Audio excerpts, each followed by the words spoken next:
Oh iya, triple three. Sebab yang mendorong poligami. Masya Allah. Apa enggak kita lewatin aja ya? Apa kita lewatin aja ya?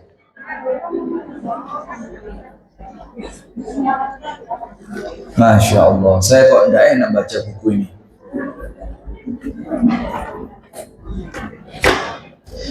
Bismillahirrahmanirrahim. Temanya sebab yang mendorong poligami. Tuh, ini sih. Kenapa?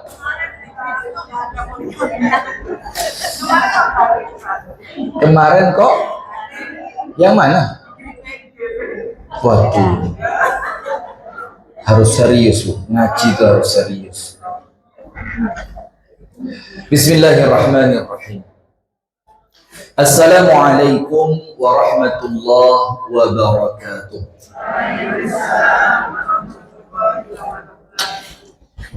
Bismillahirrahmanirrahim. Alhamdulillahi rabbil alamin. Allahumma salli wa sallim ala nabiyyina Muhammadin wa ala alihi wa sahbihi ajma'in. أعوذ بالله من الشيطان الرجيم يا أيها الذين آمنوا اتقوا الله حق تقاته ولا تموتن إلا وأنتم مسلمون اللهم أنت ربي لا إله إلا أنت خلقتني وأنا عبدك وأنا على عهدك ووعدك ما استطعت أعوذ بك من شر ما صنعت أبوء لك بنعمتك علي وأبوء بذنبي فاغفر لي فإنه لا يغفر الذنوب إلا أنت أصبحنا على فطرة الإسلام وعلى كلمة الإخلاص وعلى دين نبينا محمد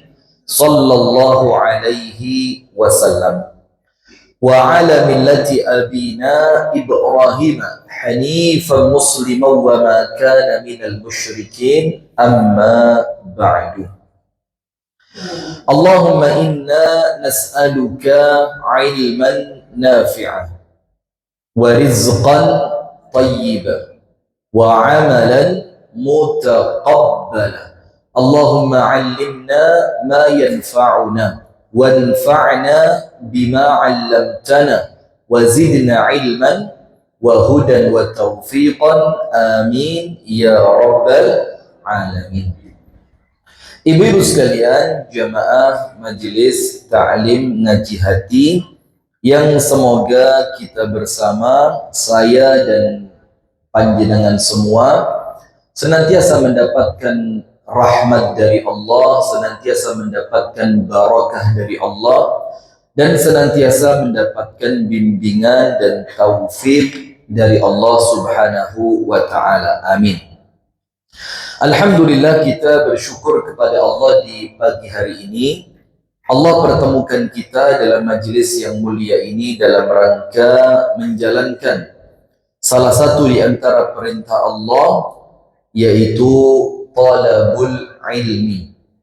Dan kita ibu-ibu sekalian meyakini bahwasannya talabul ilmi ini adalah kewajiban. Jadi wajib.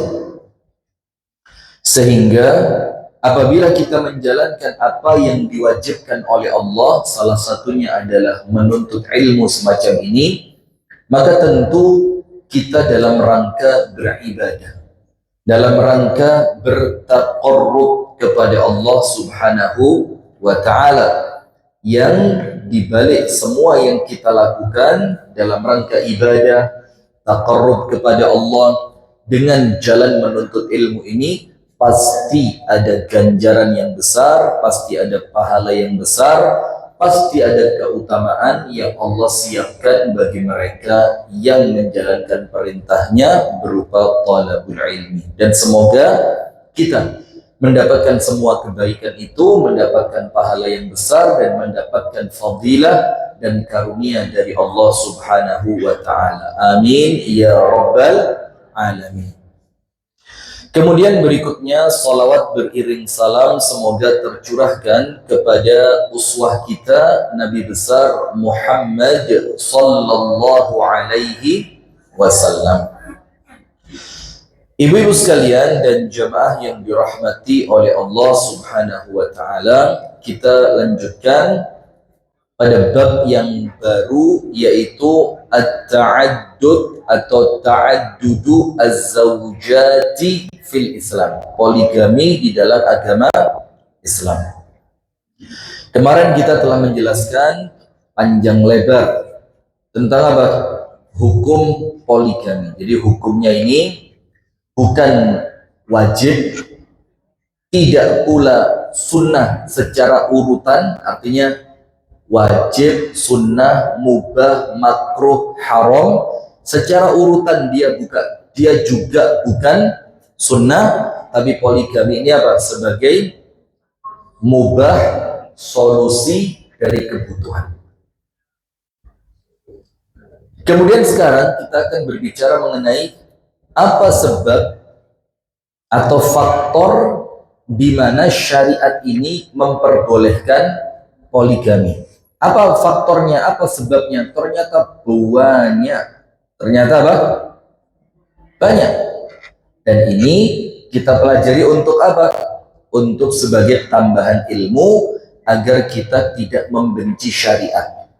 Agar kita tidak membenci syariat. Karena yang wajib kita yakini, tidak ada syariat yang terbaik mengalahkan syariat Islam, syariatnya Allah Subhanahu wa Ta'ala. Bahkan di dalam buku Nawaqidu al-Islam, 10 pembatal keislaman, salah satunya apa, Bu? Meyakini ada syariat atau hukum atau ajaran yang lebih baik dibanding hukum Islam.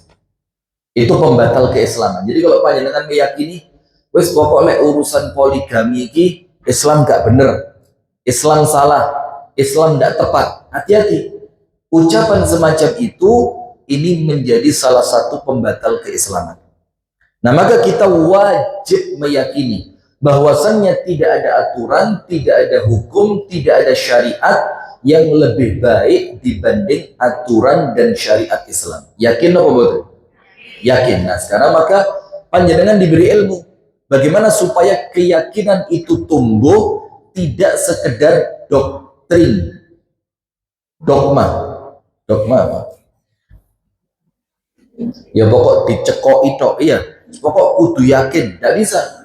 Maka keyakinan Islam, doktrin dan dogma di dalam agama Islam ini dibangun di atas 2. Nomor 1, iman.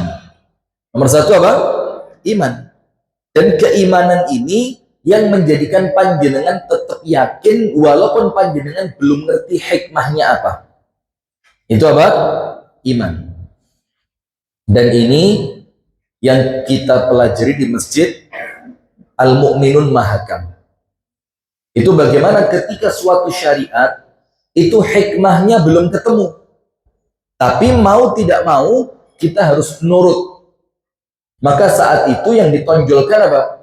Keimanan kita. Yakin bahwa apa yang Allah syariatkan itu pasti mendatangkan kebaikan. Nah, tapi dogma seperti itu tidak hanya pada keimanan saja. Ada yang kedua yang menjadikan kita yakin bahwa syariat Islam itu adalah yang terbaik. Bukan sekedar keimanan, tapi apa? Ilmu. Tapi Islam itu diajarkan dengan sesuatu yang memang bisa diilmiahkan. Kalau diturunkan, kenapa sih kok sampai syariat Islam seperti ini? Kenapa sih kok sampai hukumnya begini? Kenapa kok ini dilarang? Kenapa ini diwajibkan? Itu kalau diturunkan dengan ilmu, itu bisa ketemu. Itu bisa ketemu. Maka ketika iman bercampur dengan ilmu, imannya dilengkapi dengan ilmu, maka kedua perkara ini akan menjadikan kita kokoh meyakini syariat itu yang terbaik, termasuk dalam pembahasan apa? Poligami. Tidak diragukan lagi bahwa poligami merupakan cara yang paling tepat dan paling adil sebagai solusi dari beberapa perkara yang pasti dipilih oleh orang yang menggunakan akal sehatnya. Jadi kalau orang itu berpikir dengan akal sehat, dengan akal yang jernih, dengan hati yang bersih, maka pasti pada akhirnya dia akan pasrah. Oh ya sudah, ternyata memang ini benar. Kalau pakai apa? Akal sehat. Jauh dari apa? Emosional yang kemudian sekedar wis pokok emoh, pokok gak gelem, pokok keliru. Nah, orang Islam harus ilmiah. Harus apa? Ilmiah. Maka ada beberapa perkara yang menjadikan sebab dibolehkannya poligami. Nomor 1. Dan ini mau tidak mau, Anda akan mengatakan pada akhirnya, oh iya, tiba benar. Nomor 1, laki-laki seumur hidupnya memiliki potensi untuk punya anak. Karena laki-laki itu tidak ada masa menopause. Apa? Menopause atau menopause atau start. Ada pus, ada start. Jadi laki-laki sepanjang usianya ada peluang untuk bisa punya anak, berapapun umurnya. Yang penting fisiknya masih sehat. Ada cerita gharaib as-salaf. Gharaib itu perkara-perkara yang gharib itu roto ajaib. Ada seorang laki-laki berusia 80 tahun. Tiba-tiba ada keinginan untuk menikah. Maka laki-laki itu manggil anak-anaknya. Wis, aku rabekno. Mau tidak mau, saya sudah kepingin nikah. Akhirnya dicarikan perempuan dari sukunya. Karena kalau sesama suku lebih mudah. Dinikahkanlah laki-laki itu. Malam pertama, dia hubungan suami istri dengan pasangannya. Pas selesai hubungan suami istri tersebut, si laki-laki itu meninggal dunia. Maka perempuan ini terkena namanya masa iddah. Untuk jaga nih, jangan-jangan hamil. Dan qadarullah ternyata betul-betul hamil. Coba, umurnya berapa? 80. Perempuan 80 masih bisa hamil? Berapa maksimal? Hah? Ya sudah. Wallahu a'lam bishawab. Tapi kalau normalnya perempuan ya kisaran antara 50-an tahun. Ya. Ada yang sampai 45 wis mentok. Ada yang sampai 47 masih bisa hamil. Tergantung keadaan masing-masing orangnya. Tapi keumuman perempuan itu di kisaran angka berapa? 50 tahun. Sementara laki-laki masih panjang. Jadi sebab pertama, karena laki-laki seumur hidupnya masih memiliki potensi untuk memiliki keturunan. Berbeda dengan perempuan. Perempuan tidak bisa selamanya memiliki potensi tersebut. Usia subur perempuan hanya terbatas sampai usia 55 tahun. Suburnya. Tapi maaf, kalau kemampuan untuk melayani suami, ya selama dia masih mau, ya dia mampu saja. Tapi kita tidak berbicara kemampuan untuk melayani suami. Tapi kita berbicara tentang potensi untuk bisa memiliki keturunan. Setelah melalui usia tersebut, artinya 55 tahun, perempuan sudah tidak bisa hamil lagi. Karena ia telah memasuki usia menopause. Pause. You know, pause and start. Jadi wis diistirahatkan. Bahkan ada yang sebelum usia itu sudah menopause. Jumlah maksimal anak yang dapat dihasilkan oleh seorang perempuan 20. Kalau dihitung secara usia kehamilan, kemudian waktu dia menyusui, sampai kemudian bisa hamil lagi, itu kalau dihitung-hitung dia nikah umur 15, hitungannya mulai 15 tahun dia menikah, maka maksimal dia bisa punya anak 20. Itu kalau menikahnya umur 15. Sementara sekarang usia perempuan itu menikah semakin naik. Bahkan sekarang 30 tahun belum nikah untuk perempuan sudah mulai dianggap wajar. Ketika dia kuliah kedokteran, dia butuh waktu yang panjang untuk menyelesaikan kuliahnya, kemudian koas, koas, dokmut, apa dokmut? Dokter muda yang ditugaskan, baru nanti dia punya izin praktek, baru nanti kalau dia mau melanjutkan untuk spesialis. Waduh, maka karena faktor seperti itu dan faktor yang lain, maka banyak perempuan yang sekarang itu menikahnya di usia yang tidak lagi muda. Nah, maka tentu anaknya cuma berapa ya? Mungkin kalaupun dia betul-betul pengen punya anak, paling mentok 5, 6, 7, 10. Tapi kalau dia menikah betul-betul mulai usia belia, di mana dia sudah haid, sudah bisa hamil, maka maksimal jumlah anak yang bisa dia dapatkan berapa? 20. Sementara jumlah tersebut hanya seperempatnya dari jumlah yang bisa dicapai oleh laki-laki yang menikahi 4 orang istri yang semuanya subur. Kalau laki-laki menikahi 4 orang istri, maka dia bisa menghasilkan 80 anak.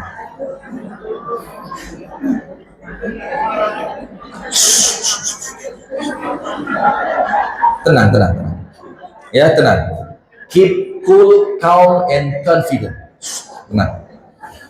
Anda, Bu, jangan membayangkan perkara ini pada zaman kita. Ya, enggak nyocok.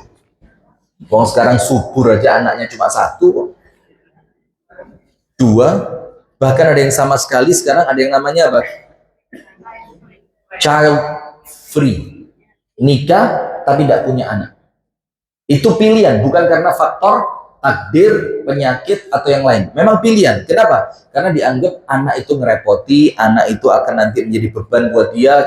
Dia merasa dirinya belum mampu bertanggung jawab kalau dia punya anak, macam-macam. Yang itu tentu oleh agama Islam apa? Dilarang. Nah, sekarang kita bandingkan dengan laki-laki di zaman dahulu. Tapi ingat, Bu, zaman dahulu itu tidak mesti jelek. Tidak mesti apa? Jelek. Bahkan banyak baiknya. Orang zaman dulu, Bu, Masya Allah, mereka punya keyakinan dari keimanan mereka yang kuat, banyak anak, banyak rezeki. Dan itu betul. Benar. Karena masing-masing anak yang lahir, itu oleh Allah dikasih jatah rezekinya masing-masing. Cuma boleh jadi dilewatkan ayahnya, dilewatkan ibunya, dilewatkan kakaknya, dilewatkan siapapun. Yang penting itu kalau sampai kepada dia, itu rezeki dia. Nah, maka dengan ini, Bu, kalau laki-laki apabila dia mau poligami, dia bisa menghasilkan keturunan jauh lebih banyak dibanding dia memilih hanya dengan 1 orang istri. Kalau cuma 1, maksimal berapa? 20.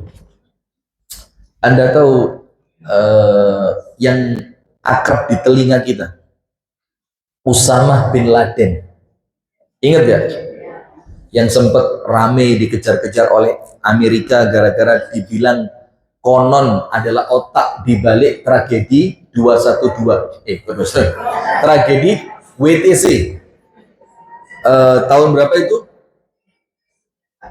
2 September 11 September, jazakillah khair. Tahun berapa?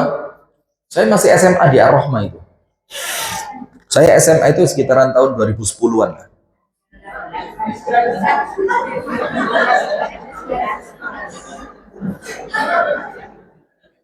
Anda percaya saya SMA 2010? Itu masih awal-awal tahun 2000-an. Jadi saya masuk 1 SMA itu pas milenium baru. Berarti sekitar tahun itu, saya lupa persisnya. Nah, Anda tahu Usamah bin Laden itu anak keberapa? Kalau saya tidak salah, anak ke-50. Anak ke-50.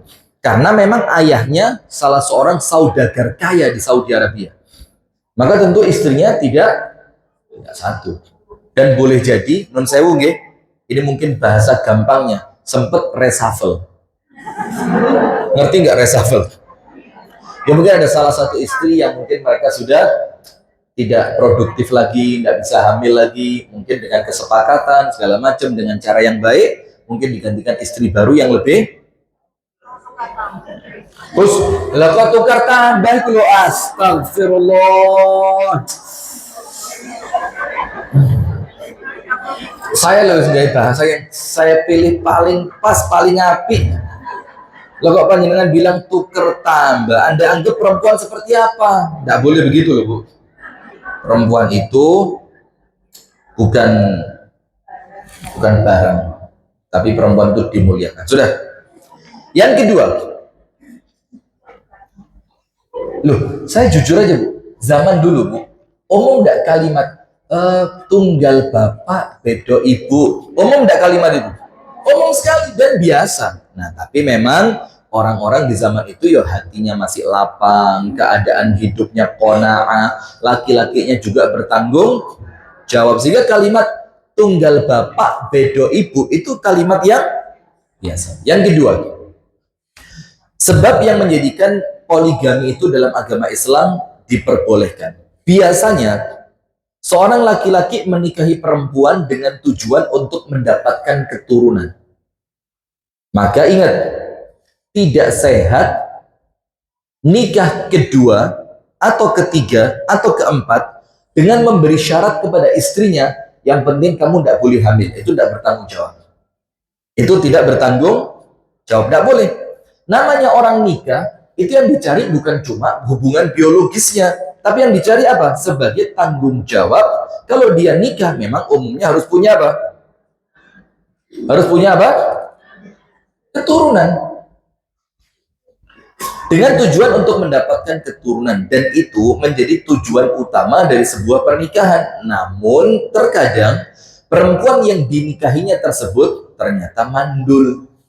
Nah misalkan dia nikah yang pertama, niatannya apa? Punya keturunan. Ternyata perempuan yang dinikahi apa? Mandul. Maka dia bertahan dengan perempuan itu boleh? Bagus, enggak apa-apa.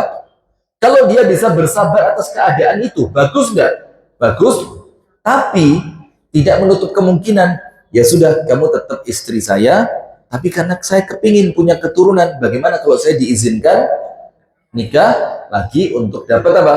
Keturunan. Contohnya Nabi siapa? Nabi Ibrahim. Awal menikah dengan Siti Sarah. Punya anak? 3. Kemudian menikahi siapa? Siti Hajar. Punya anak?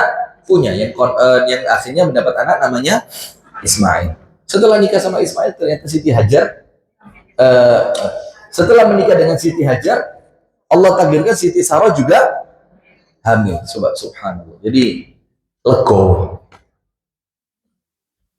Walaupun demikian, ia tidak mau menceraikan istrinya tersebut karena ia sangat mencintainya atau juga mungkin merasa iba kepadanya.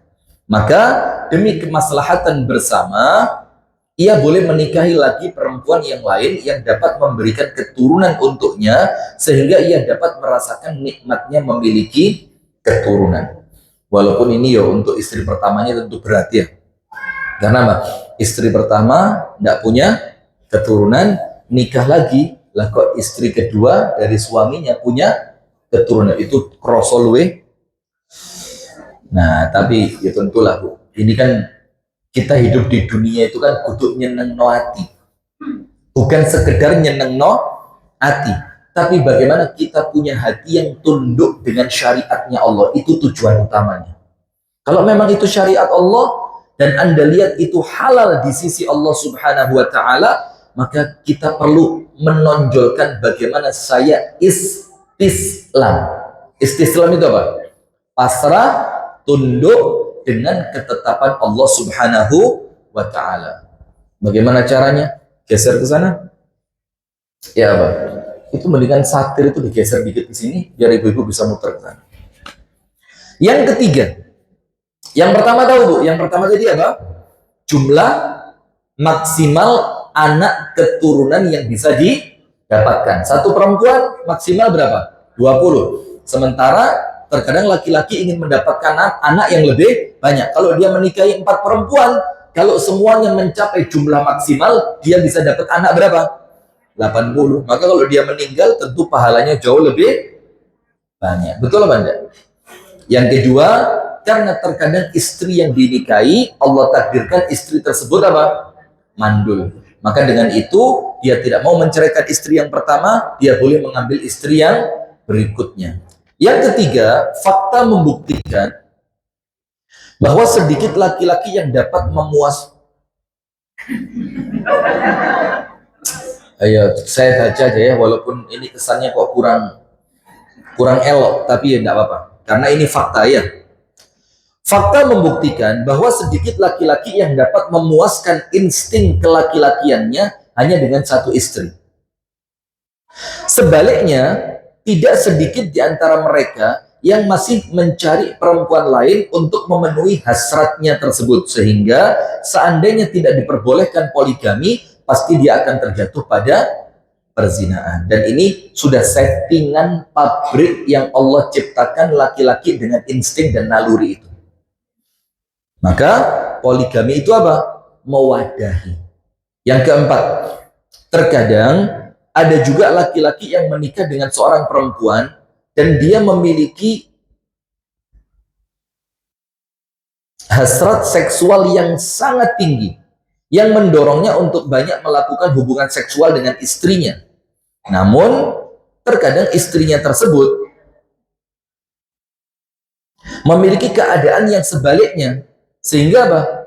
Suami itu tidak terlampiaskan kebutuhannya, maka dia perlu mendapatkan istri yang berikutnya. Walaupun terkadang ada perempuan yang ngomong, "Sawali Ustaz, malah saya siap sedia, suami saya yang males-malesan, tapi yosek ngebet poligami." Udahlah. Tapi ini alasan yang dituliskan oleh penulis. Kadang-kadang ada suami yang memang hasratnya tinggi, sementara istri itu, kalaupun dia tidak memiliki hasrat yang tinggi, maka suami itu boleh mengambil pasangan yang lain. Atau sesekali, bukan sesekali, dalam 1 bulan ada periodik yang istri itu tidak bisa melayani suaminya. Itu yang kelima. Atau terkadang ada istri yang mengalami haid dalam waktu yang cukup lama. Saya punya teman 5. Anda baca yang kelima. Terkadang istri itu ada yang mengalami periodik haid cukup panjang. Saya punya teman di Kediri, itu istrinya haid itu kurun waktu 18 hari. Naik turun sedikit. Kadang-kadang cuma 16 hari, kadang-kadang sampai 20 hari. Anda bayangin. Berarti masa sucinya dia, kalau dihitung-hitung gambaran gampangnya, cuma 10 hari. Setelah itu haid lagi. Ini suaminya bagaimana kalau tidak ada syariat poligami? Walaupun tetap ada pilihan suami bersabar. Ada pilihannya enggak? Ada. Tapi syariat memberikan peluang kalau memang itu yang dibutuhkan, ada syariat yang menjadi solusi, yaitu poligami. Yang keenam, mungkin juga ada laki-laki yang sedang berada di daerah jauh dari istrinya, sehingga mengharuskan dia untuk menikah lagi di daerah tersebut agar dia terhindar dari dosa. Misalkan suami harus kerja ke luar negeri, sementara istrinya entah tidak mau atau keadaannya tidak memungkinkan untuk dibawa pindah ke daerah yang jauh. Mungkin anak-anaknya terlanjur sekolah di sana, mungkin ibunda atau ayahanda dari istrinya sedang sakit yang membutuhkan keberadaan anaknya tersebut. Nah, maka Islam memberi solusi apa? Boleh poligami. Anda pahami dengan positif thinking ya, jangan itu alasan kok. Nah, ini sangel, lek kena ngono sangel. Lewes kena kalimat, alah alasan. Angel sudah angel.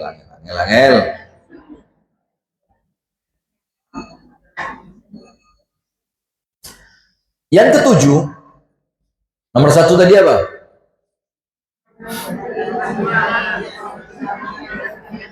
Jumlah anak. Nomor 2,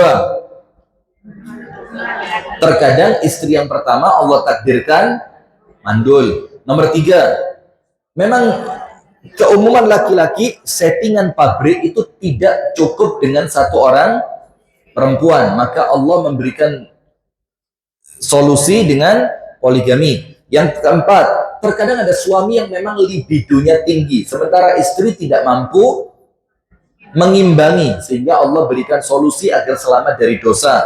Yang kelima, ada perempuan-perempuan yang memang masa haidnya cukup panjang, dan itu ada.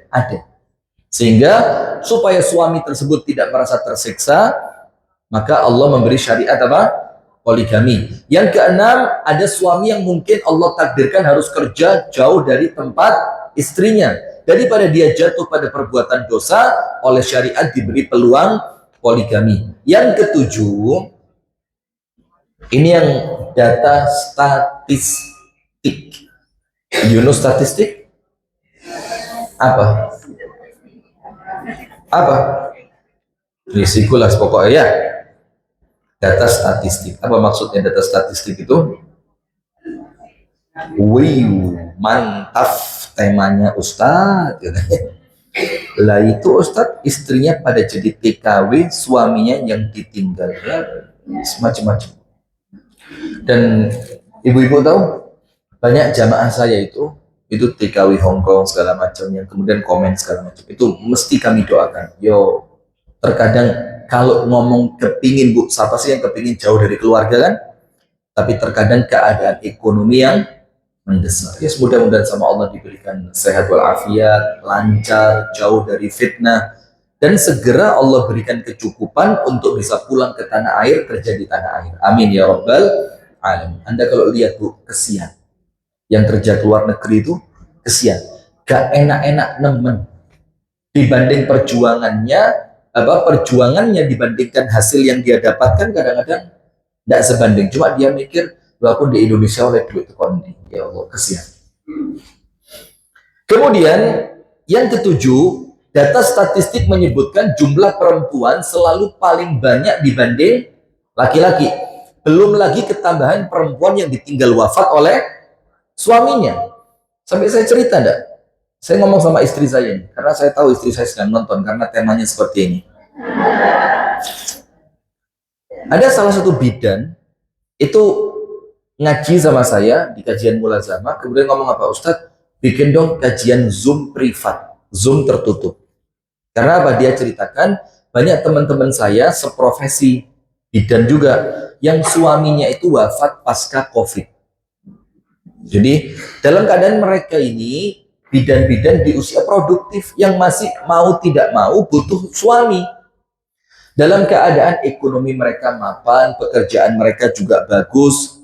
Nah, maka yang paling realistis untuk mereka, daripada mendapatkan perjaka yang saingannya para gadis, maka yang paling realistis, mereka rela untuk jadi istri yang kedua. Tapi ingat, suaminya harus pantas, harus bertanggung jawab, suami yang memang betul-betul sudah memiliki kedewasaan, kesiapan. Nah, saya disuruh bikin materi itu. Saya iakan, siap, niatan kita baik. Saya cerita sama istri saya, ojo yo, ojo guys Zoom. Nah, saya kan seorang suami yang taat sama istri, sehingga ya sudah lah, ojo ya sudah, ojo. Saya telepon, waduh mah, Abu Bidan, ini ternyata komandan melarang. Ini kalau sampai masuk ke materi itu, waduh, bisa kena hukuman saya di seumur hidup nih. Sudah. Maka memang jumlah laki-laki itu tidak lebih banyak dibanding, atau perempuan jauh lebih banyak dibanding laki-laki. Kalau tidak ada syariat poligami, terus perempuan yang tidak beristri, yang tidak bersuami mau nikah sama tembok. Mau nikah sama siapa? Jadi panjenengan, Bu, juga harus berpikir apa? Terkadang emosionalnya diturunkan dulu, rasionalnya dimunculkan. Oh iya ya, saya menolak karena saya punya suami. Coba posisi saya itu adalah perempuan yang tidak bersuami, sementara suami semua sudah didumroto, sudah punya istri masing-masing. Kalau mereka tidak diperbolehkan poligami, orang semacam saya yang tidak bersuami mau nikah sama siapa? Nah itu loh, itu namanya nasional. Walaupun ya saya tidak maksa panjenengan ada. Kenapa? Ya memang berat ya, memang berat. Ya Allah, mudah-mudahan sama Allah diringankan. Amin. Tidak mau amin? Anda egois Anda. Yang kedelapan, masih termasuk di antara hikmah diperbolehkannya poligami adalah melaksanakan sabda Nabi besar Muhammad sallallahu alaihi wasallam. Suami diuntungkan oleh keadaan tanpa memikirkan si istri yang lama tak dinafkahi batinnya. Masya Allah. Ya memang pembahasan seperti ini Bu, ini pembahasan yang tidak bisa sepihak. Harus apa? Balance. Balance itu apa? Ya harus seimbang. Tapi tolonglah ya, saya difahami ya. Saya ini bukan ustadz yang senangani ngomong poligami, tapi kali ini memang materinya. Percaya kan Anda? Jangan gak materi, gak ngomong iki kok saya. Cuma ya memang pas materinya begini. Perasaan enggak ya? Sudah, masih termasuk di antara hikmah diperbolehkannya poligami adalah melaksanakan sabda Nabi Sallallahu Alaihi Wasallam. Apa sabdanya? Tazawwaju al-waduda al-waluda fa inni mukathirun bikumul umam. Nikahilah perempuan yang penyayang. Nikahilah perempuan yang berpotensi memiliki banyak anak. Artinya wong wedok sing kandungannya apa? Subur. Kenapa begitu? Karena Nabi Muhammad itu nanti di hari kiamat akan bangga dengan banyaknya jumlah umatnya pada hari kiamat. Kalau Nabi Muhammad bangga dengan banyaknya jumlah umatnya, maka kita harus berperan dalam hadis ini. Bagaimana peran kita? Yo jadilah perempuan yang memang senang punya anak banyak. Kalau memang Anda merasa kemampuan Anda terbatas, dukung suami Anda untuk apa? Sudah tenang. Ini saya baca ini.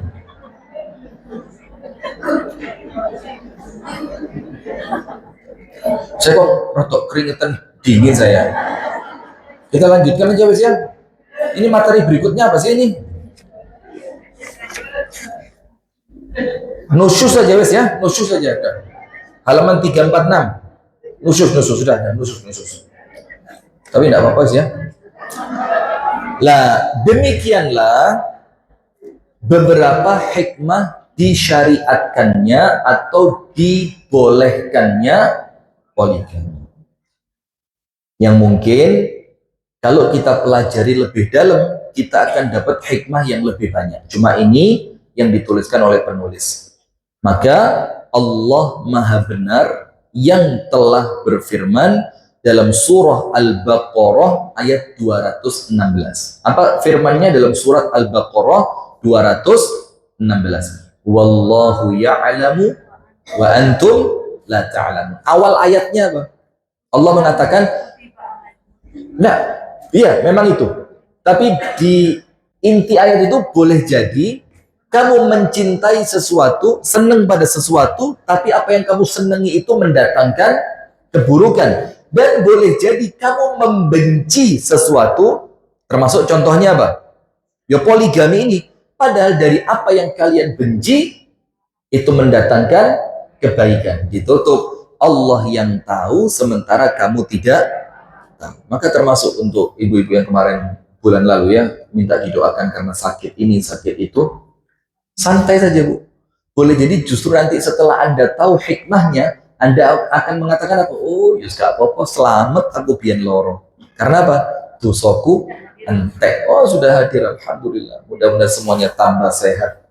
Amin ya rabbal alamin. Maka tidak usah protes karena yang Maha tahu siapa? Allah. Nah, maka lihat. Allah mengetahui sedang kamu tidak mengetahui. Kok tiba-tiba keegoisan seorang perempuan itu? Ada yang terpotong nggak punya saya ini? Kok tiba-tiba langsung keegoisan seorang perempuan?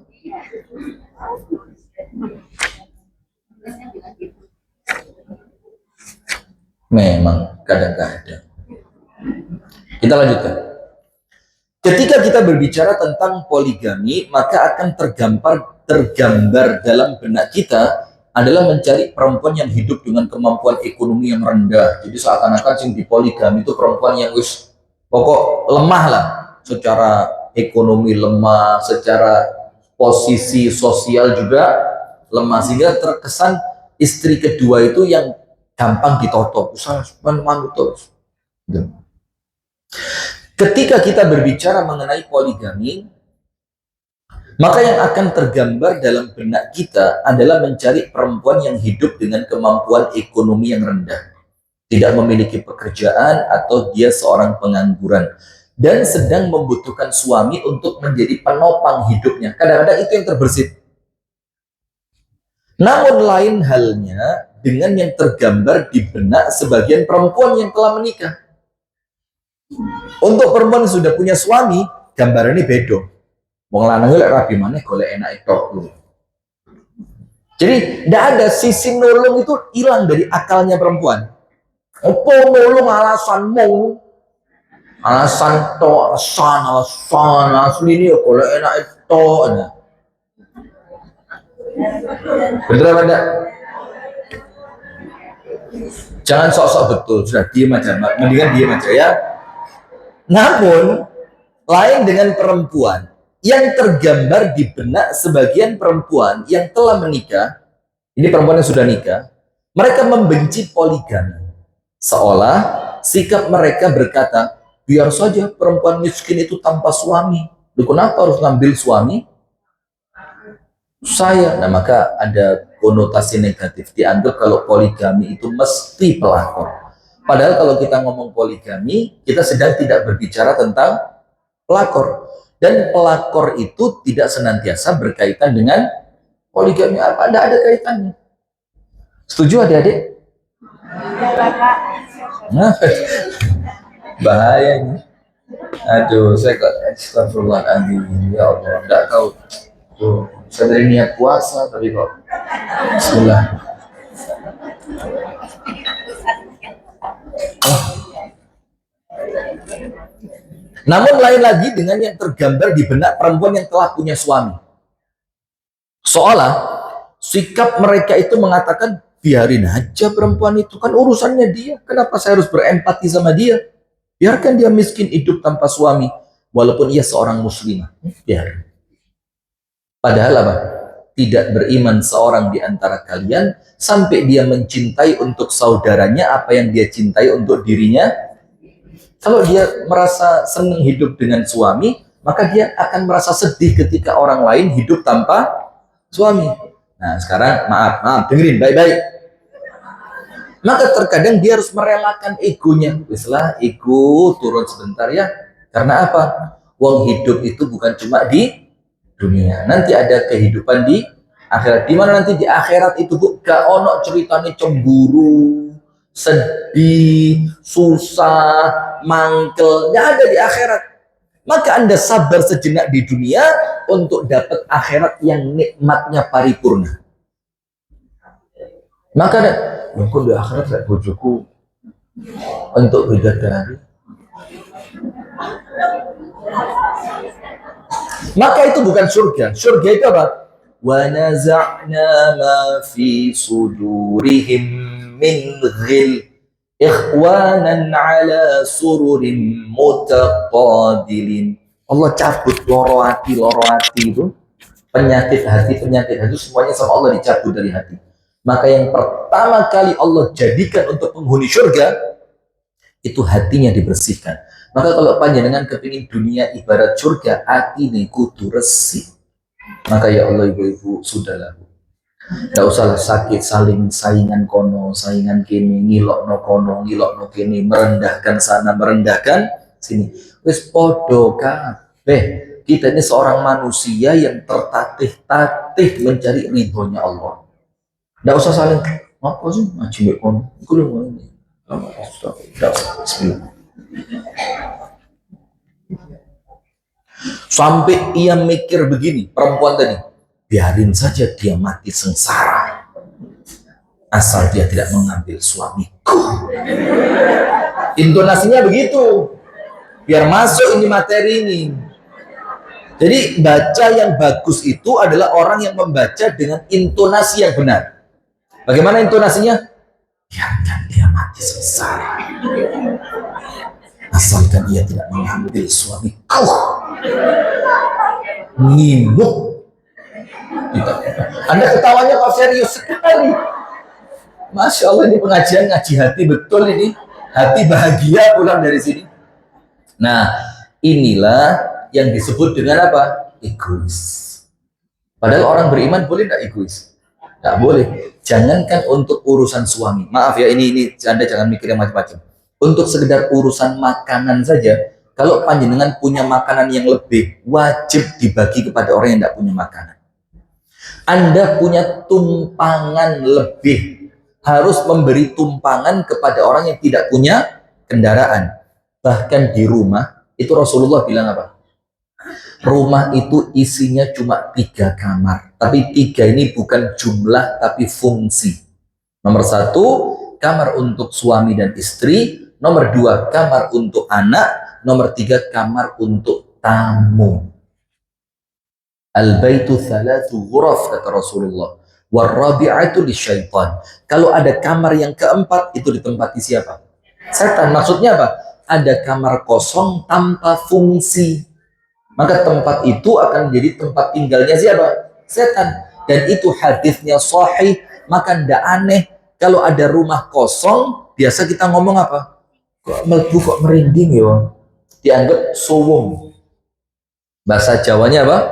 Suwung. Ngerti suwung? Suwung itu pas Anda masuk, maka nuansanya itu apa? Singkat. Singkup. Itu. Ya, sumuk, siup. Ya sudah, ya itu sudah. Ya Allah. Iup. Iya, iup itu kalau ada siang-siang panas, ini sore iup. Singuk. Matur suwun nggih. Ini kosakata baru, manfaat dunia akhirat ini. Insyaallah. Ya sudah, singgup. Jadi memang itu betul dalam dalil. Karena apa? Kalau ada rumah kosong, itu mesti ditempati oleh siapa? Setan. Maka tidak masalah. Misalkan ada mahasiswa yang kelihatannya orangnya tertib ke masjid, Masya Allah, dan tidak mengkhawatirkan muncul fitnah.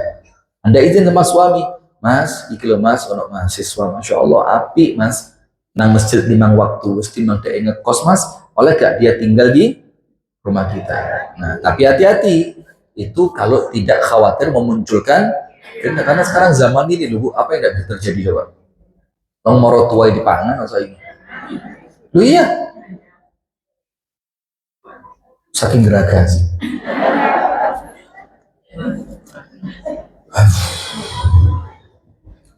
Maaf YouTube ya, ini materinya YouTube, bukan kemauan saya ini.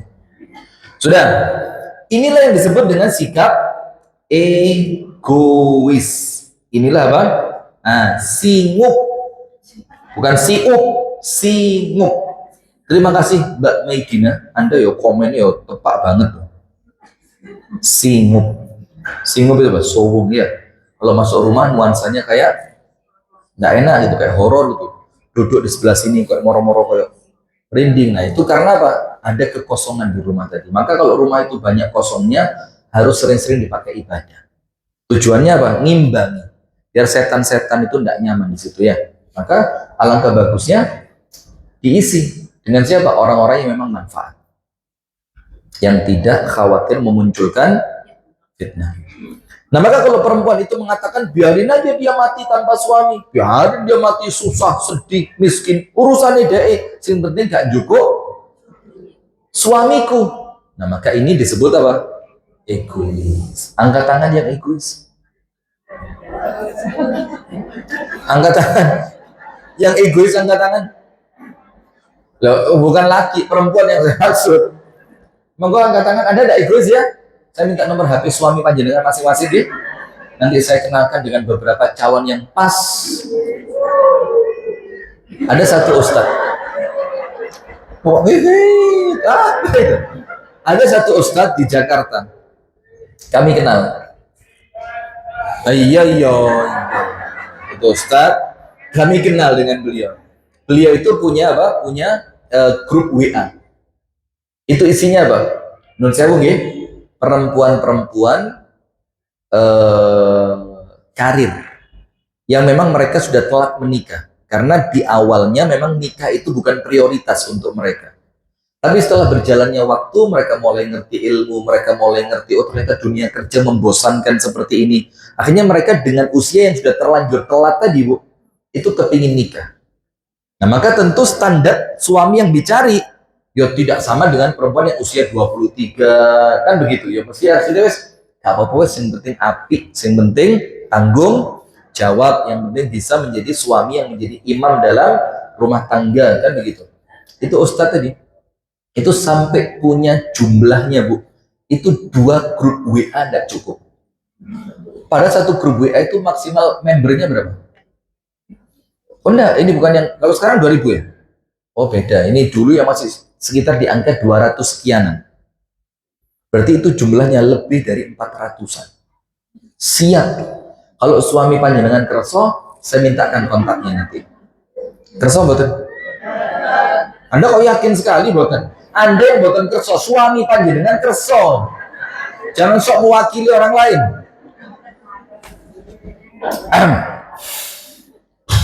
Nggak tahu materi ini, Masya Allah, ngeri-ngeri sedap ini. Inilah yang disebut dengan keegoisan, sikap yang tidak mau mengedepankan rasa kasih sayang kepada sesama muslimah. Dia tidak mikir sesama muslimah. Itulah sikap yang terlahir dari emosi tanpa menggunakan logika atau tanpa memandang kemaslahatan syar'i. Jadi munculnya karena apa? Egois, tidak mau main logika, mainnya perasaan, emosional, dan dia tidak memikirkan kemaslahatan syar'i. Yang penting aku seneng, wong liya kudu urusanku. Nah ini. Padahal Anda tahu kan orang Islam itu matsalul mu'minina fi tawaddihim wa tarahumihim wa ta'atufihim kal jasad idza ishtaka minhu 'adwun tada'a sa'iru al jasadi bil humma was sahari. Perumpamaan orang-orang yang beriman itu, Bu, di dalam kasih sayang mereka, saling mencintai di antara mereka, saling mengasihi di antara mereka, itu seperti tubuh yang satu. Lu bisa Ustaz, tapi materinya jangan, arahnya jangan poligami. Ya wis, mandek, lanjut. Maka itu orang beriman, kalau salah satu tubuhnya merasa sakit, maka seluruh tubuh kerosot demam dan tidak bisa tidur. Nah, ketika perempuan lain tidak bisa tidur karena mendambakan suami, Anda juga memiliki perasaan yang sama. Iya, kan yo. Siapa? Yes, bismillah. Suaminya ditarbiyah. Mas, tadi orang lain kuat. Kuat no ibadahmu, imanmu, duitmu. Loh ya, loh uang mau tidak mau ya penting kan Anda. Tapi perempuannya ngomong, aku gak butuh duit kok. Pesan aku lah duit cukup. Ya apa kalau begitu? Nah maka jangan egois. Nah tapi ingat, pengajian ini bukan dorong Anda untuk itu, enggak, cuma supaya Anda punya ilmunya.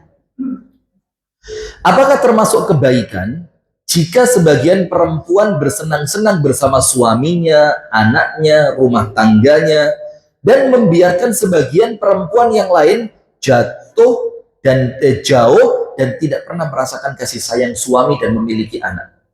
Apakah ini termasuk kebaikan, Bu? Anda senang dengan suami Anda, dengan anak-anak Anda rekreasi, Anda makan bareng, nginep di hotel bareng. Dalam keadaan di posisi yang lain, ada perempuan-perempuan yang mendambakan itu, tapi mereka tidak punya. Ini kebaikan atau bukan?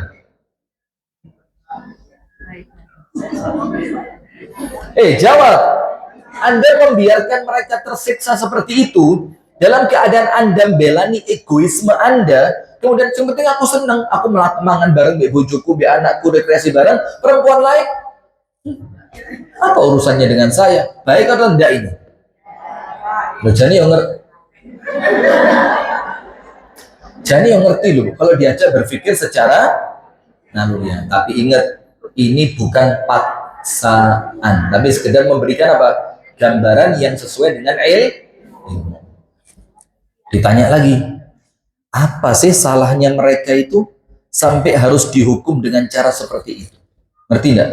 Apa salahnya perempuan-perempuan itu kok sampai Anda hukum Anda tidak boleh, seakan-akan kamu tidak boleh menikmati punya suami? Loh, tidak harus suami Anda.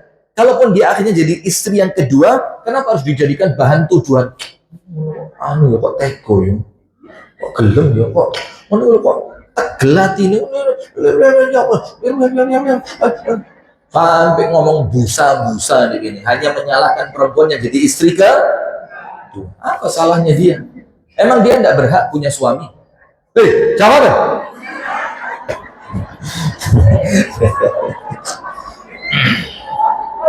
Astagfirullahaladzim. Kita lanjutkan.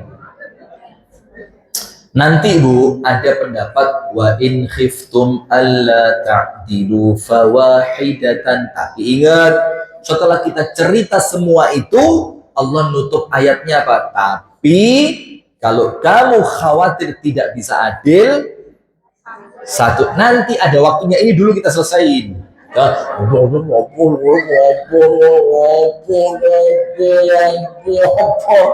Dengerin dulu ya.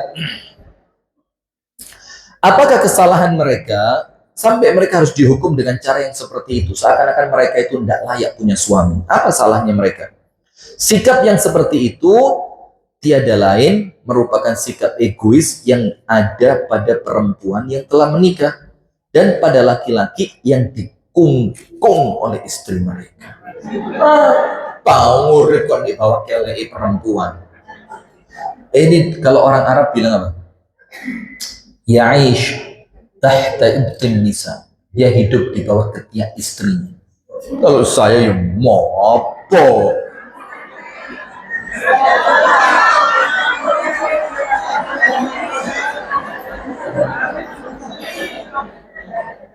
Ini adegan aja, adegan. Ini acting. Aslinya bagaimana yuk biar istri saya tahu.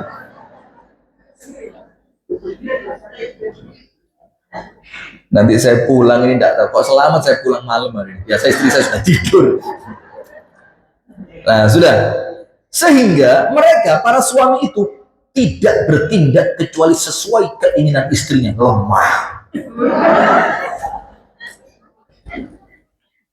Saya cek dulu. Ada WA masuk. Jangan ada WA masuk ini.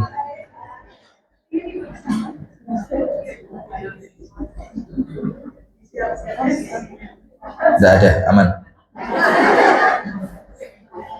Aman.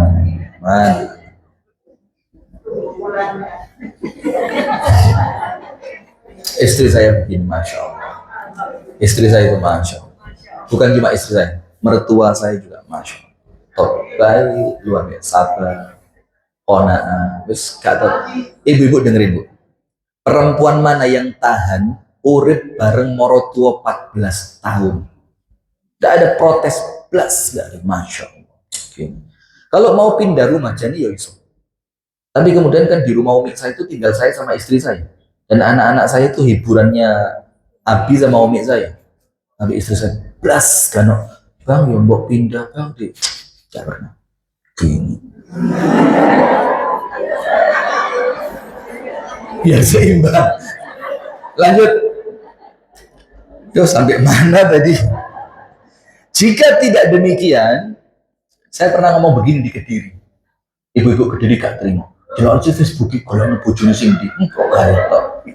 Karena tidak akan ketemu wajah istri saya di medsos.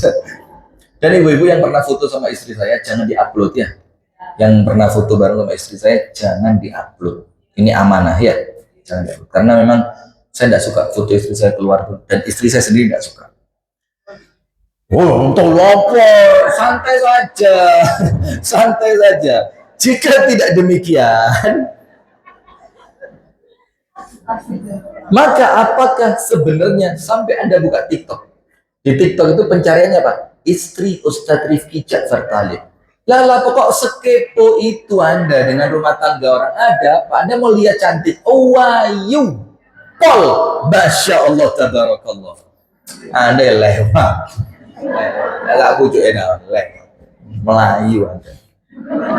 Anda lihat istri saya langsung ciut dan ciut, langsung ditutupi jilbab ini,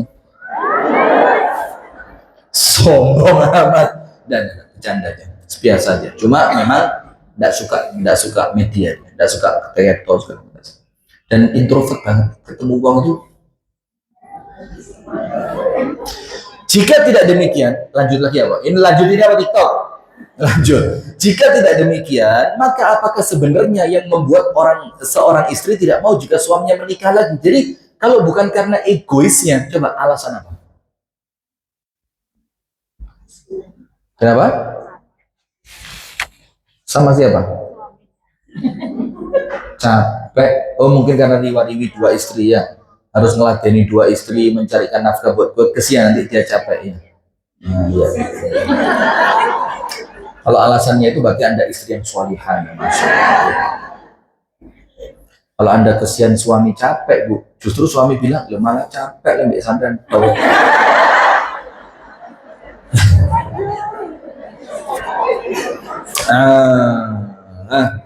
Jika tidak demikian, artinya apa?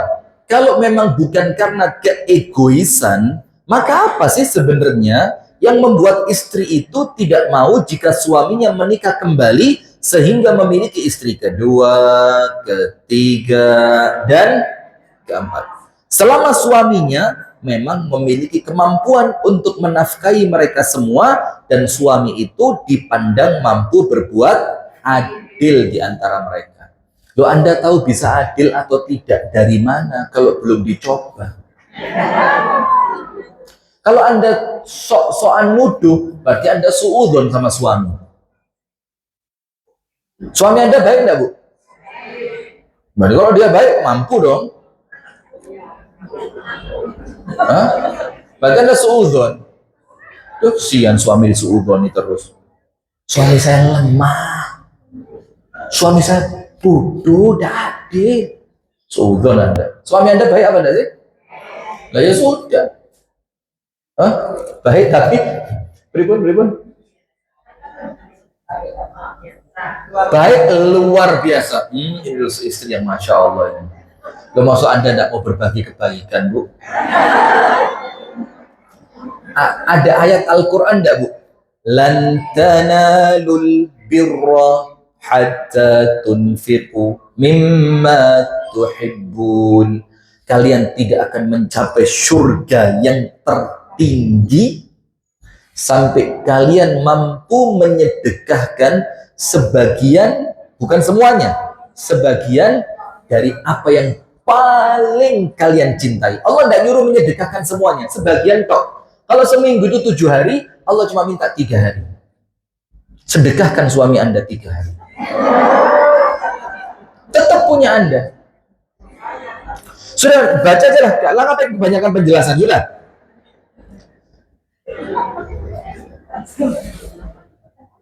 Apakah yang membuat perempuan seperti itu? Apa sih yang menjadikan Anda seperti itu?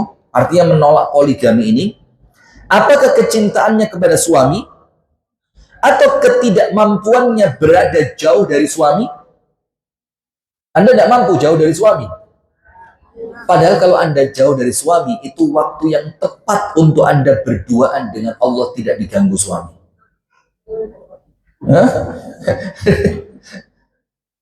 Dulu ya ada yang ngomong begitu, pada akhirnya tidak kuat juga. Ya Allah, memang berat ya. Ya Allah, mudah-mudahan sama Allah dikasih pahala besar. Amin. Padahal ia bisa bersabar ketika suami sedang bepergian jauh darinya. Sabarnya dapat pahala. Dia bisa memaksimalkan diri untuk hafalan Quran, dia bisa memaksimalkan diri untuk merawat anak, dia bisa memaksimalkan diri untuk merawat tubuhnya, ya Banda? Ketika sedang jauh dari suami. Tapi ya pilihan lah ya, tidak harus dipaksa. Ataukah karena ingin memiliki suaminya seorang diri saja? Iya, tidak usah dijawab, ini kan buku. Ataukah karena memang ia ingin memiliki suaminya seorang diri saja, atau karena rasa dengki dan egoisnya yang tinggi. Wong liya gak oleh seneng, aku tok sing oleh seneng. Itu apa? Dengki dan egois.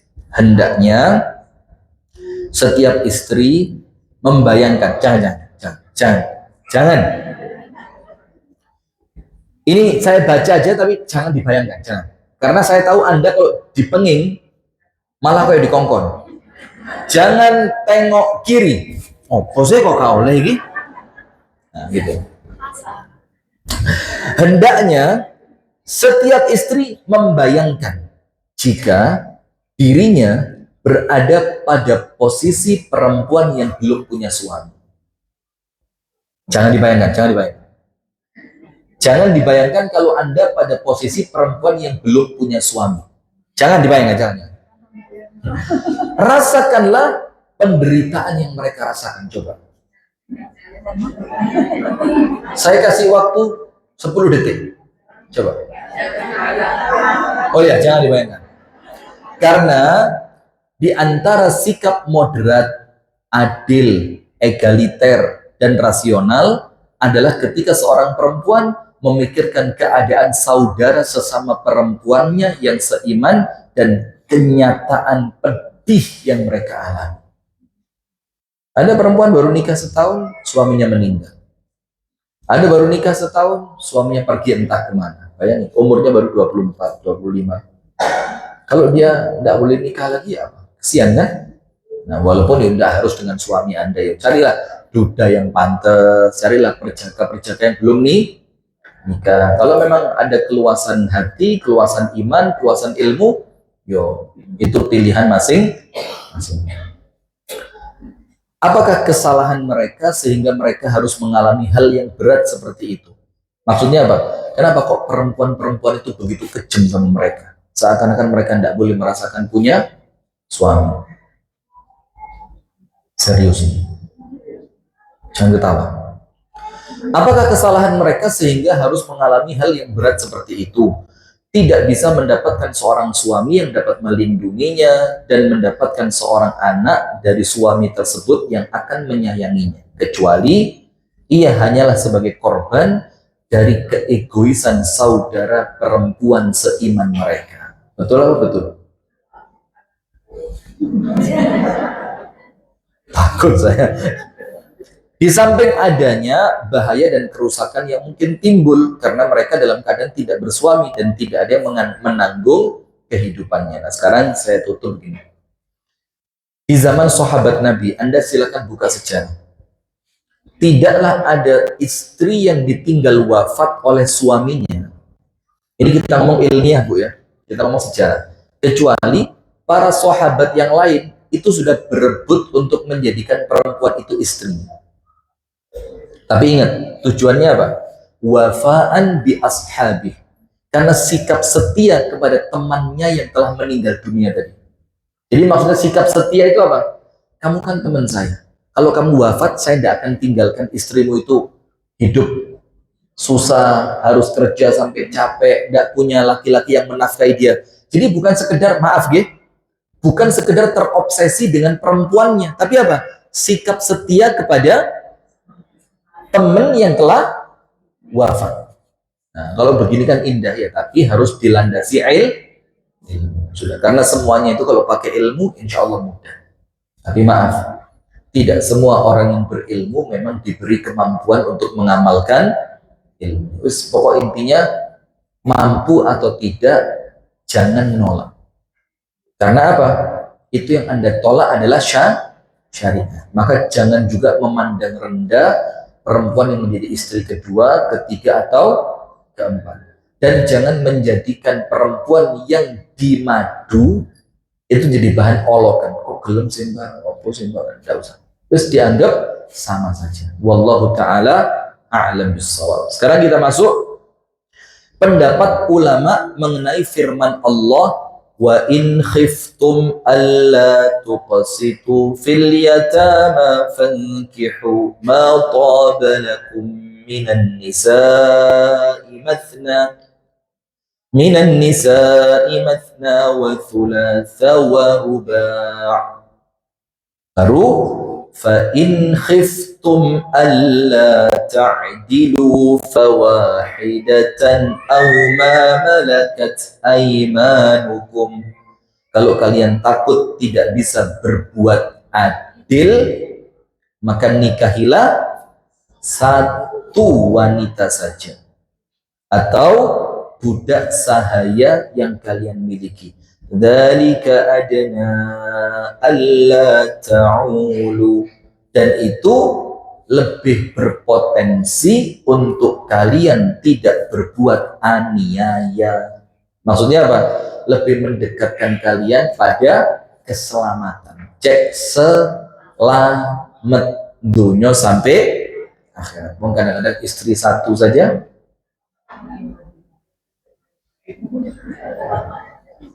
bukan ruwet ya, artinya tanggung jawabnya itu sudah berat, apalagi harus.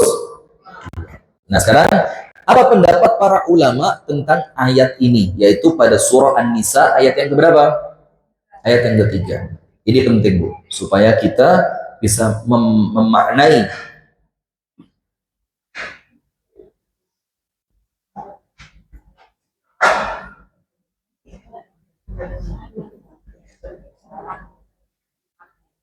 kenapa?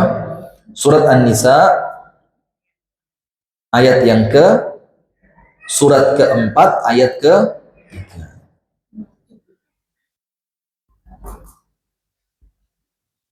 Masya Allah. Subhanallah Bu, SD yang di Kasembon itu. Maka saya kok tidak pernah takut ya bikin sesuatu itu gratis itu gak tahu. Karena apa? Maka orang-orang itu akan ngelumpuk dewi. Ada yang ini hari ini datang bapak-bapak ngasih apa? Perlengkapan kebersihan, sapu duk, sapu korek, sapu lantai, cikra, segala macam. Itu bawa sak keranjang besar. Nah karena apa? Ya memang Allah itu kita punya keyakinan Gusti Allah mboten salah.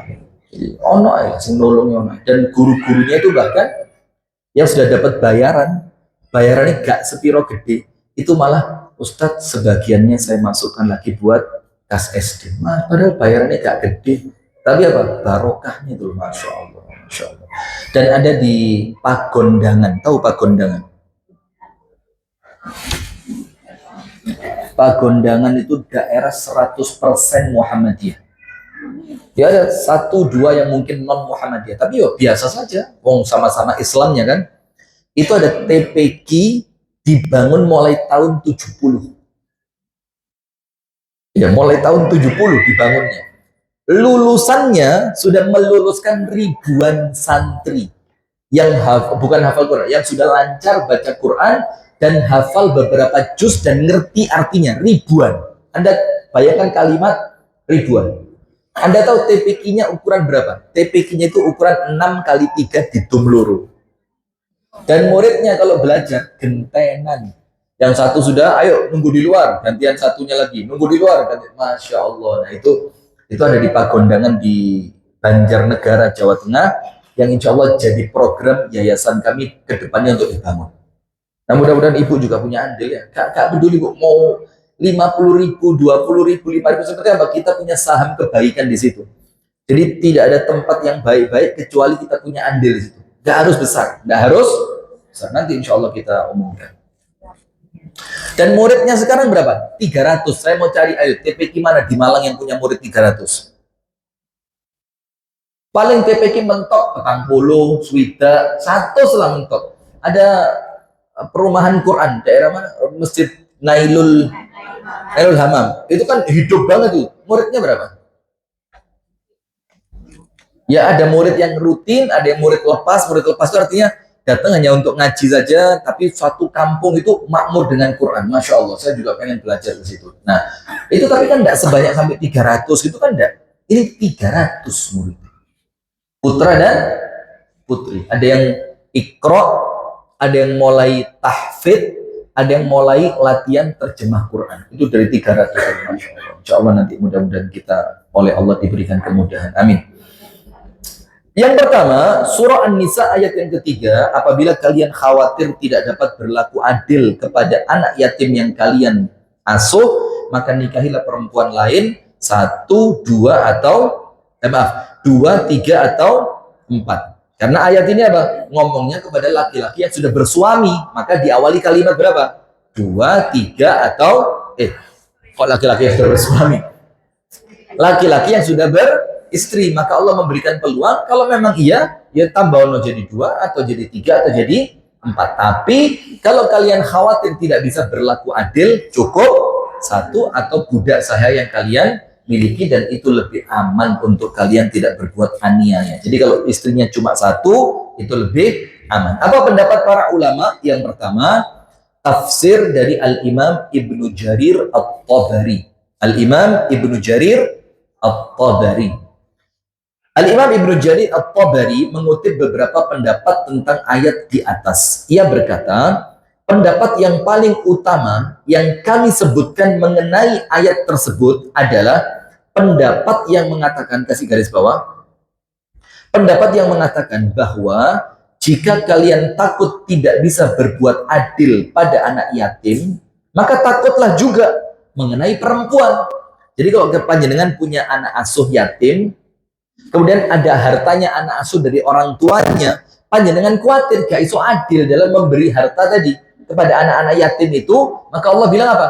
Maka takutnya tidak adil bukan hanya kepada anak yatim tok, tapi takutlah pula kalian tidak bisa berbuat adil kepada istri kalian ketika istri itu lebih dari 1. Maka oleh Allah diwedeni, ojo sampai kalian tidak adil, karena artinya nanti pertanggungjawabannya itu berat.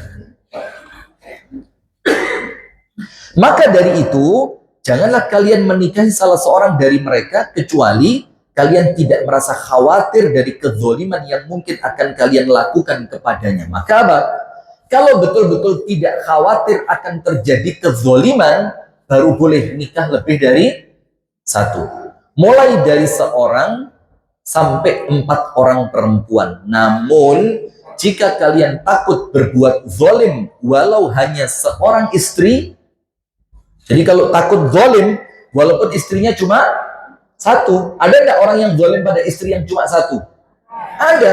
Tidak dinafkahi, tidak bertanggung jawab, tidak dikasihani, tidak disayangi, nafkah batin tidak diberi, itu kan zalim walaupun istrinya cuma 1. Maka Allah mengatakan janganlah kalian menikahinya. Jadi lewat zalim, maka nikahi anaknya orang itu yo tanggung jawabnya berat. Jangan sampai anaknya orang itu tersiksa di rumah kita. Karena zaman dulu bapak sama ibunya itu sayang banget sama dia. Dan saya mulai ngerti ini, Bu, ketika saya punya anak perempuan. Anak perempuan itu beda dengan anak lanang, beda banget. Anak laki itu terkesan apa? Cuek. Tapi anak perempuan kita datang dirangkul, diciumin, mau berangkat lagi, jangan, yuk surtaling aja abi. Surtaling, kasur, bantal, boleh. Surtaling aja abi, nggak usah pengajian. Abi kan bukan ustadz kalau di rumah. Itu anak perempuan, sampai ketika dia itu nyium, meluk, bahkan garuk, no geger, ngelus-ngelus paha kita, itu kita mikir, waduh, gila, sampai untuk suami yang salah, betapa sakit hatinya saya sama suaminya. Nah, itu seperti ini, itu harus difikirkan para suami, bagaimana perasaan orang tua istrimu kalau sampai istrimu itu kamu dolimi, ngerti enggak? Para suami, lu istri ini ya? Iya, saya kira suami Anda. Nah, akan tetapi cukuplah dengan budak perempuan yang telah kalian miliki. Jadi kata Allah, kalau memang kalian takut zalim, bahkan ketika istri kalian cuma 1, maka jangan nikah, budak saja dipakai. Itu bahasa kasarnya begitu. Karena kalau budak itu apa? Boleh nggak digauli oleh tuannya? Boleh. Dan budak itu haknya yang penting dikasih makan. Nggak ada urusan perasaan, nggak ada. Tapi kalau istri, perasaan pun kudu dijogo, maka nggak boleh. Ibu-ibu janganlah minta-minta foto sama saya. Saya ini orang yang paling segen nolak itu. Tapi jurone hati jane lek panjenengan gak njaluk jane ya luwih apik, karena saya punya istri yang ketika ngelihat itu roto ini ya bojoku ya. Dan kadang-kadang bukan cuma suudon sama saya, sampai ibu-ibu pun dia diilok. Kok gak izin yo njaluk foto mbek wong lanang. Nemplek-nemplek koyo ngono. Nah, Tapi saya ini nolak itu serba susah, ya Allah, ya Rahman. Maka saling menjaga itu penting ya, saling menjaga. Tadi malam di alun-alun Batu, saya lagi nunggu istri saya pulang dari kan dia mau nikahin adiknya laki-laki, dia datang ke tukang kain segala macam spray. Saya nunggu di alun-alun di warungnya teman saya. Setelah istri saya selesai, saya jalan. Orang wong Arab, masya Allah. Jadi Arab itu anget tatanannya. Di Uber saya, di Uber mobil saya sudah jalan. Ayo modern foto saya, aku ngawur fan loh, be Ustaz. Astagfirullah. Saya nggak ngeregani tok bu, karena dia sudah berusaha jalan, nguber mobil saya. Ayo saya bilang. Setelah dia foto, liane ketok. Ya Allah, istri saya di mobil, depis. Ya Allah, ya apa dari sudahlah. Bismillah, semoga Allah menjaga kebaikan buat kita semua. Amin. Kami ingin mengatakan bahwa pendapat tersebut adalah pendapat yang paling utama tentang tafsir ayat ini. Nah, nanti saya contohkan gini. Panjenengan yang boten gadah bukunya, buka di Google tafsir At-Tabari An-Nisa ayat 3. Tafsir At-Tabari An-Nisa ayat 3. Nanti keluar pendapat ini. Karena apa? Imam Tabari itu mengatakan, jangankan istri 2, 3, atau 4. Kalau istri 1 saja kalian takut zalim sama dia, jangan nikah. Apalagi sampai 2 yang berpotensi akan menzalimi istri pertama, bahkan istri kedua pun bisa jadi di zalim. Ada loh bu, orang yang nikah kedua, istri keduanya jadi korban. Gak tahu diparani ini melek longgar tok, lek iling tok. Ini bukan zalim sama istri pertama tok, tapi zalim sama istri keberapa? Nah, maka itulah saya mesti ngingetin ibu-ibu. Jangan gampang-gampang mau dijadikan istri itu. Jangan gampang, apalagi siri. Hati-hati. Lek pas ketemu wong lanang sing api, lumayan. Lek pas ketemu sing gak tanggung jawab, waduh, nyesel dunia akhirat.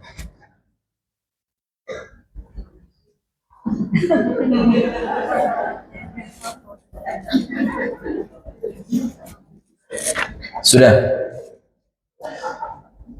saya lanjutkan.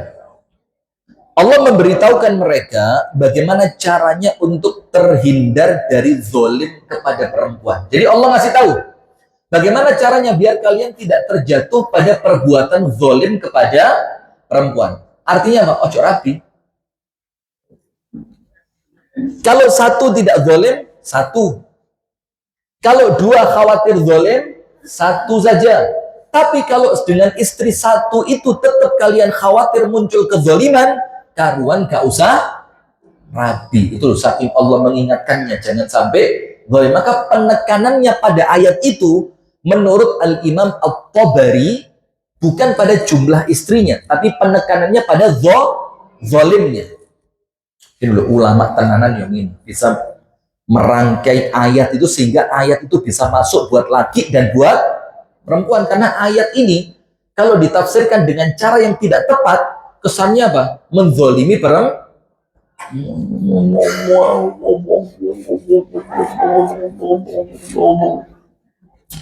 Allah memberitahukan kepada mereka bagaimana caranya untuk terhindar dari zalim kepada perempuan. Sebagaimana Allah telah memberitahukan kepada mereka cara untuk terhindar dari perbuatan zalim terhadap anak yatim. Ayat awalnya apa? Ayat pertama, kedua itu berbicara jangan zalim kepada anak yatim. Baru ayat ketiganya kepada perempuan. Maka Allah ngasih tahu caranya. Jadi ambil. Tidak usah ngambil anak yatim kalau takut zalim kepada anak yatim. Begitupun jangan ngambil istri kalau kalian khawatir zalim kepada istri. Masya Allah.